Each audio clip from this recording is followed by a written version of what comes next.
Okay, we're going to try this with a different camera here today, guys. It's an older phone here. It's probably not the best one. But this SETI with Fast Eddie's appliance repair. We're here in Broken Arrow, Oklahoma. Got a GE refrigerator, not cooling. And the first thing I did when I got here was open up the freezer, look at it, look at the back wall. Okay, you can't see anything up there. If you get down here and look at that back wall, there's frost all the way down. See the frost back there? Okay, so what that means is we got a defrost issue.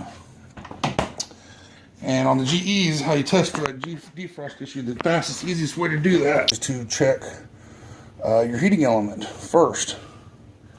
And what you do is you get back here, pull the control board panel on the back of this, and on this plug right here, okay, you'll notice where it says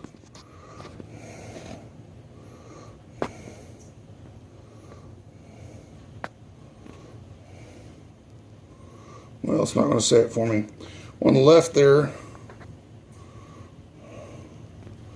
first one says comp, next one says heat, or def, what it says, def, something like that, and then you got line. The one on the right is your power in, the middle one is your defrost heater, the one on the way on the left is your compressor. So what you do is you come here to this plug, you make your little jumper,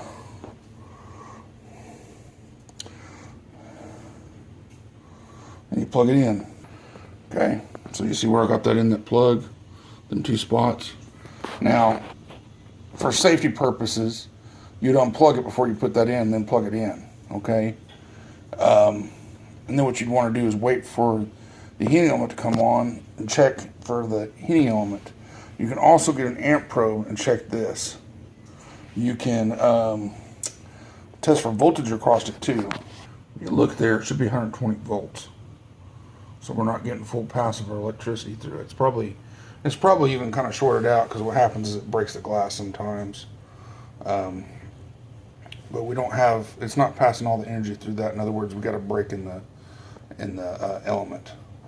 The best way to do this is just go ahead and jumper it and wait for it to heat up and see if you get anything. It shouldn't be more than 10 minutes. You start hearing the, maybe water drip off the element inside. You can, if you open the freezer door, if you just let it sit there. Now, whenever you do this, you should probably check your thermals, which we're going to have to look this up. Okay, I can't tell you everything about this, but on this plug, you can look this up on Google. Google your thermal sensors for this refrigerator, GE refrigerator, GE side by side, even Arctica, GE side by side Arctica thermal sensor. And what you're going to do is you'll check these. You'll check it, your thermal sensors. Now, it'll tell you what it should be for your temperatures, and it should be pretty easy. There's one of them that controls your defrost heater. There's another one that controls the temperature in the refrigerator, and then the one for the freezer. The one for the defrost heater is the one that likes to go bad. So I would check that while you're here. This one's good, so we're going to move on that.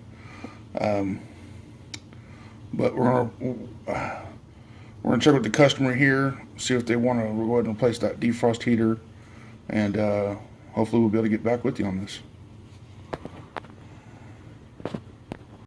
Hello, this is Eddie with Fast Eddie's again. We're back out here on this no cool refrigerator defrost problem.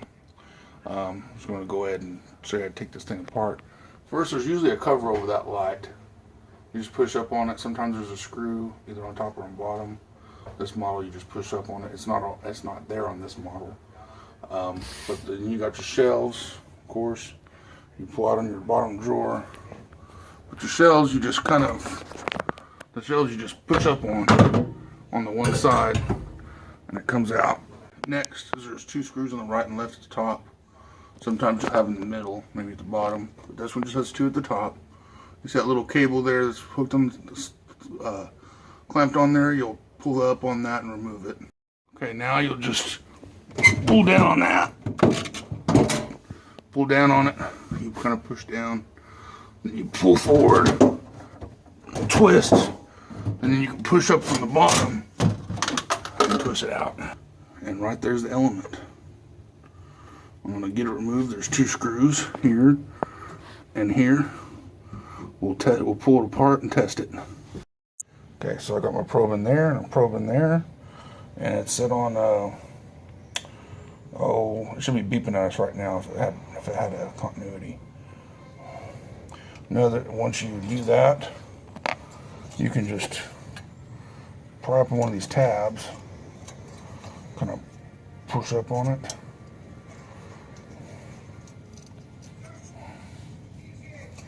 Kind of get that one straight. And then there's the broken element. It's inside glass. So you can actually see where it kind of popped apart there. But there you are. So needless to say, to put it back on, you plug it in, the 2 plugs, remount it back on those 2 spots. This kind of has like a little bit of a hook to it too, so you know. So you can, if the new one don't hang on there, you can kind of bend that and get this thing just to hang and put your screws in it. But yeah, I'm gonna go ahead and put the new one on. I don't think you guys need to see me screw it in. It's kind of a little bit self-explanatory on some of that stuff. Now on some models, they've upgraded to like a dual element on these. Especially the smaller ones, it's better off to use the dual element. But if you ain't got it, the old one works. You know, the old style works. Or if you got a dual element, don't be scared or anything. They give you a jumper wire to use on it. But yeah, that's a new one on this. Now make sure your wires get put back up in place. You want it to be back up in that little slot there. You don't want to be sitting out in front on both sides. It's going to be real easy for that to happen, so you need to take good care and put your wire back in there. Kind of like that. Now when you go to put this back in, you're going to get it all on those, get the wall on the right hand side, kind of twist it in. I guess it's probably best to show you guys. It's kind of a trick to it. So what you want to do is kind of get it like that on the side of those, and then get it in about like that. And then you push the bottom in and pull down a little bit. Once you get it past that point, you can push it down past the bulb, push it down, push it back up, clip your lead, put your screws in. Plug it back in, set your temperatures. Should be good to go. 4 to 6 hours before you can put stuff in it. 12 hours for it to be running perfect. Thank you guys, and later.